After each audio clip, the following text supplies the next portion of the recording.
way they'll line up in lane 3 will be Alexander Wright, a junior from Auburn University. Brigham Young sophomore Frank Fredericks in lane 4. Lane 5 will be Drake University star Kevin Little. John Story, a sophomore from Indiana State University, in lane 6. Kevin Little in the next to outside lane in the blue shirt and white trunks, the man who went to Budapest, Hungary as a surprise American member of the team. There you see him, number 71, won a bronze medal in the World Championships at this distance. Here comes Frank Fredericks. Fredericks to the inside from Brigham Young, holding off Little. Now Little closes, and on the outside, John Story closes, but Frank Fredericks wins the first heat. The holder of the meet record set earlier in qualifying at 20:72. Once again, there will be 2 heats in this final. They will compare times when it's over to decide the NCAA champion. Here's another look.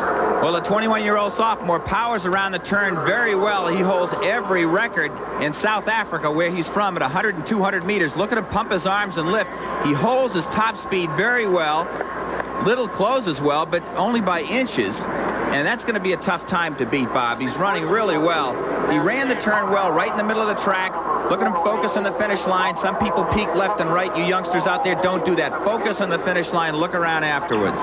And here is the lineup for the second heat. In lane 3, from Penn State University, a senior, Michael Timpson. Lane 4, junior, Michael Johnson of Baylor University. Lane 5, Kevin Braunskill from North Carolina State, a sophomore. And lane 6 will be Auburn University senior Clifton Campbell, the 88 NCAA 400-meter champion.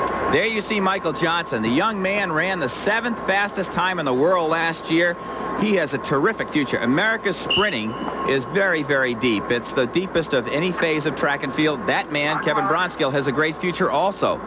Braunskill, the world junior champion. We also have the IC4A champion from Penn State, Michael Timpson, and the Southwest Conference champion, Michael Johnson, whom you just saw. Everyone is a champion in these finals, but now they will decide the best of the best for the national collegiate title as you watch Kevin Braunskill coil himself into the blocks. I think the ideal lane is to be where Michael Johnson is, who is inside of Braunskill. He's in lane 3. He can see 2 of his competitors, and yet he still gets a gradual turn to run around. Very fast track here, faster than in Budapest.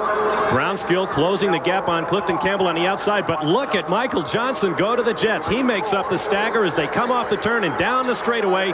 Michael Johnson powering to a 3-yard lead. Keep your eye on the clock. Once again, they will compare times, and the fist goes in the air. Michael Johnson unofficially 20:59, and that would be a new American indoor record.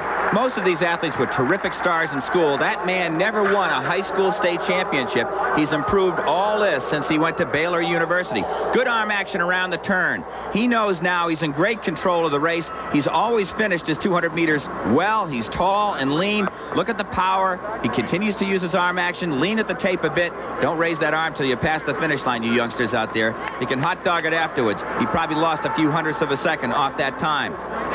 The Baylor Bears expected to contend for the team championship here at the national collegiate title. Michael Johnson, now your winner, officially an American record, and Dwight is standing by with the winner. Excuse me, gentlemen. Did that race feel like the best race American ever ran? One side or the other? It felt pretty good. It felt like the best race I've run in a while. I felt like I was going to run pretty fast, but I didn't feel like I was doing that kind of time. 20:59 beats Joe DeLoach's American record by 1/100th of a second. Tell me about this track. You looked like you were really motoring. Yeah, it's a real fast track. I've run on it before, but I only ran the 4x4. But I had one of my best splits on it. That was back in '87, my freshman year. So I knew it was fast coming in, and I thought, a record may go down, but I never thought about that. I thought about the American record, but I was trying to concentrate more on just winning the race. You aren't exactly done here yet either, are you? No, I still got the 4x4, and we've been looking pretty good. There's some other good teams, so we're just going to give it our best shot. I think everybody on our relay is going to be pretty pumped up after this. Congratulations on the American record. Thanks a lot.